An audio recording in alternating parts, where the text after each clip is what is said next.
So this one is Insight, ladies and gentlemen, is from Jonathan. I was going to say Jonathan Smooth. That is just the wrong thing. Jonathan Smythe from Try Smooth saying Design exactly. with his Try saying cow smooth that without quack. saying it. Yeah. Thanks, Vicky. Right, this one. It's about brand consistency, basically. And does it really matter? Does your logo really, really matter? It's a logo. Okay. So I've chosen two massive brands. They've both been going for over, let me press start. They've both been going for a very, very long time, like 140 years. One is more successful than the other, and I want to really show you why I think why. So what I'm going to quickly do is share my screen. But before that, the two brands are Pepsi-Cola and Coca-Cola. Question, who came first? Coca-Cola. Coca-Cola. Okay, Pepsi. Coca-Cola is the right answer. Boo. So, yeah, boo, Matt, boo. And what I'm going to do now is I'm going to quickly show you this. Let me know if you can all see it. It's probably got all the menu bits down the side. Can everyone see that? Yes. Okay, fabulous. So, 1886, Coca-Cola was invented. Wow. Literally invented. It was a guy called Mr. Pemberton, and he was a pharmacist. I've lost my first sheet. And he came up with this drink. And legend has it that he was a morphine addict. He was a veteran and got a bit of a morphine addiction while he was in service. And the original Coca-Cola was made from coca leaf, cocaine. It also had French wine in it and cola nuts, which gave it the flavoring and a bit of color. There were other ingredients too, but basically it was a stimulant. It was, cocaine. And it was passed off as a health drink. So 1886, this was the first logo, and it was his business partner who worked with him, a chap called Robinson. And there it was, the first ever Coca-Cola logo. Hey, 1887, this is the first proper logo. Looks familiar, doesn't it? Yeah. Pepsi still hasn't, done anything yet. So Coca-Cola, hand-drawn, they used it for labeling and packaging. And also it was sold in soda fountain places, and it would be in a big bottle and people would come and get a serving. 1889. Hello, they've changed their logo. They decided to experiment with it. The reason they did this is because they had to do it. They had to use their logo in advertising. And it was used once in a magazine like this and once in a calendar. That was it.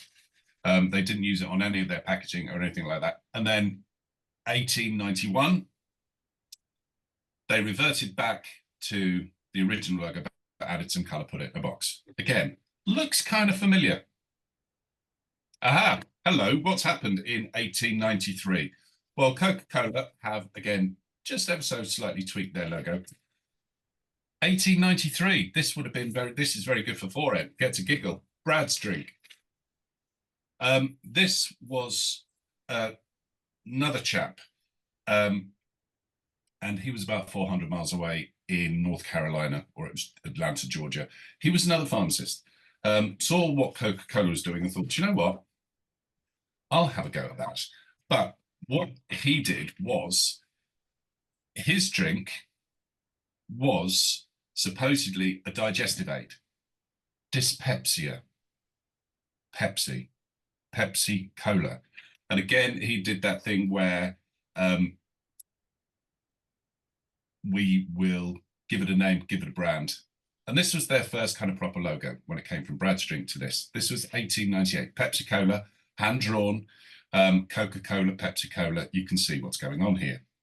1893, Coca-Cola is still the same. 1905, Pepsi Cola have changed. They've gone from that spiky thing to this slightly smoother thing. And at this stage, I think if I was Coca-Cola, I'd be calling my lawyers. So you can see that there's a bit of copying Coca-Cola was red first, then all of a sudden Pepsi-Cola go red.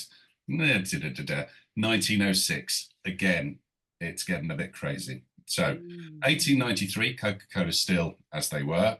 1906, already Pepsi has gone through 4 changes. 1941, Coca-Cola tweaked their logo. They've gone from slightly upright, they've slanted it, narrowed it a bit. Pepsi-Cola in the 1940s, they've lost the little twiddly bits. They've smoothed it all off. And again, to me, this is complete rip-off. This is plagiarism in my book. So copyright lawyers, where are you? 1941, still this. Pepsi-Cola now produce what I call their first kind of proper logo. That's their bottle cap. That's how it was. And this was all the way through the 50s. Coca-Cola, still the same. 1958, Coca-Cola decided to try messing with backgrounds. They did this because it went on bottles, it went on advertising, it went on signs outside shops. Pepsi-Cola still got the bottom top. 1962, Pepsi. They've lost the word cola. They were trying to now get with the kids, Pepsi. They've lost the flowing script. Coca-Cola's still doing what they're doing. Pepsi now have this block font on the now roundel. Nice logo. Cola, 69. Coca-Cola, they've gone red background. They've introduced the wave, which is basically a continuation of what's under the sea in Coca. So they've done that. 69, still this. 1973, Pepsi have gone from that to this. They've changed it again completely. They've gone for a block logo, still red, white, and blue, but they've introduced a new blue too. 1987, Coca-Cola, now calling it Coke because everyone's been calling it Coke for so long. All they've done, they've added a bit of grey, put the Coca-Cola swirl or the swoosh through Coca-Cola. Still the red, still the white, Coca-Cola, still pretty much the same. Pepsi have now introduced the Pepsi font. Why they've put the registered trademark where it is, who knows? It just gets in the way. 1987, still Coca-Cola. 1991, what are they doing? It's a complete, so 4 years later, a complete redesign. There's very little that's still the same. Pepsi is kind of still that font I'll tell you about another time. They've italicized it, they've taken the word out, it's now blocked, they've gone back to just the red, white, and the blue. So 91, 7 years later, what have they done again? Coca-Cola still doing the red block. Pepsi introduced a bit of 3D. 1998. 2003, 5 years later. What? Yeah, okay. 2003, Coca-Cola messing about with the background a bit. They've added some bits to make it look as if it's really cool out the freezer, condensation. They've added a new color, yellow. That's all they've done. Coca-Cola is still pretty much the same. Pepsi, their nice 3D ball now looks like a basketball that's been deflated. They've gone 3D as well. They've tried to make it, you know, that's 2003. 2006, 3 years later. Yeah, enough said. 2006. 2008. Look at this.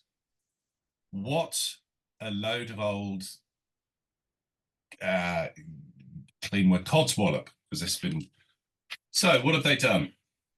They've taken their roundel. They said was to make it look like a smile, to make it look like a mouth that was tipping backwards, ready to have something popped in it. Pepsi, they've completely gone away from their font. Look at that E. It looks like someone's just about to be sick. It's like the E has got seasickness. Seriously, this is 2008. Coca-Cola, still doing the red square, this, that, and the other, still using that logo from way back then. So there was uproar at this Pepsi logo. Nobody liked it. So what did they do? They had a redesign. Oh, look at that. 2014, it took them the longest time to do the least change. They made the Pepsi slightly thicker. The E is still vomiting, and they took the circle off the ball. 2014, Coca-Cola. There we go. The only time Coke changed, and this was for a specific advertising campaign, they made it look as if it's wrapped. And this was the Give a Hug campaign. Give a hug. 2024, going back to where they normally are. Missing the swirl underneath, eh? Pepsi. So look at the roundels. You got one normal one skinny mouth, and a fat mouth. The Pepsi is now vertical, nothing to do with what's what. Funnily enough, I was in the supermarket yesterday. Oh yeah, by the way, Diet Coke and Coke Zero, all within the same family. You can see colour is the same. They've introduced black for Coke Zero. I think it works very well. But they've done nothing. The only new thing is the word zero. And you can see what they did. They tried zero, getting thinner, zero sugar, but Coke Zero. Diet Coke. Again, it's still the same branding. It still looks. And the end, I took this yesterday in the supermarket. Pepsi. From that bottling to this. So what are they doing? And look at the difference from 1887 to 2024. Look at the difference between Coca-Cola. 1898 to 2024, Pepsi. We all know from all the taste tests, Pepsi is by far the better tasting drink. It's been done again and again and again and again ad nauseum. Pepsi always wins the blind taste test challenge. I'd say 99% of people say Pepsi tastes better. They are outstripped in terms of sales, approximately 2.5, 3 to 1. Why is that? Because every time Pepsi changes their logo, people think the contents of the can has changed. Whereas with Coca-Cola, the logo, 140 years, has stayed the same, which means the contents of the can has changed. Sorry, stayed the same. They changed it once, and the public didn't like it. They changed it back again immediately. And there was new Coca-Cola. Nobody liked it, so they changed it back and they called it Coke Classic. And that was it. So to me, if you dick about with your logo too much, people are going to think your services have changed. Consistency in terms of branding and the way you present it is going to give you longevity as well. And that is pretty much what this exercise is all about, just to show you that consistency means better sales despite being an inferior product. Oh, thank you very much. Interesting. Thank you very much, John. Thank you very much. You're very welcome. Isn't it interesting though? Because I was looking at those Pepsi things, and my thought, if you said to me, what's the Pepsi logo? I think it's a circle with the word Pepsi in the middle. I've completely missed that like funny like mouth thing. I don't even, yeah. I'm like, I don't even know that looks like that. See, I do drink Pepsi. That's the defining Pepsi logo for me. Yeah, and it's like, but so it's interesting, isn't it? When you said about when it changes, people taste it, that isn't I don't think that's my lived experience, because I just like it. So I just would buy it. Don't think I really click what the logo looks like. But yeah, interesting, isn't it? But the 70s Pepsi was kind of like the Pepsi for me. That 87 they did that wonderful campaign of in the cinemas where it was lip smacking, cool tasting, good buzzing, ever feeling, and it was like a very small rap, all with words printing across. Go and check it out. It's a really, really lovely advert. But then they went mad with Michael J. Fox, Michael Jackson, spending huge amounts of money trying to appeal to the kids. And kids market, they will buy one thing one day and the next thing the other. Whereas, go with consistency, get your customers, build your customer base. Don't keep going for different customers because you alienate the old ones. And don't forget Pepsi, Michael Jackson, that's where he lost his hair, wasn't he? It's where his hair got set on fire. Yeah. He had so much lacquer on set. So I'm conscious of time. David has his hand up. Alex has his hand up. So very quickly, gentlemen, and then I'm going to stop the recording and we're going to move on. Just want to say, actually, thanks for that, because it is quite fascinating, because if I ever think, I actually prefer Pepsi as a drink. Yeah. But if I ever go to a bar, I'll say, if I get in my lad or whatever, can I get 2 Cokes? And they'll say, is Pepsi okay? I actually prefer the Pepsi drink. I probably can see the Pepsi logo somewhere on the bar, and I still say, I have 2 Cokes. So I think the power of brand and consistency is there, because and also, I always ask for Coke, even when it's Pepsi's. Just generic Coke. We all think Coca-Cola. Coke. Yeah, and Very, say it, but yeah, fascinating that. Thank you. Alex. Yeah, thanks very much, Jonathan. That was really, really interesting. Just on a quick point, what Matt said about the Michael J. Fox and the advert. We always top up fuel at the border between here and Londonderry, and there's a self-service garage. And when I get the fuel rolling on the screen, it plays the Michael J. Fox advert for Pepsi. Oh, really?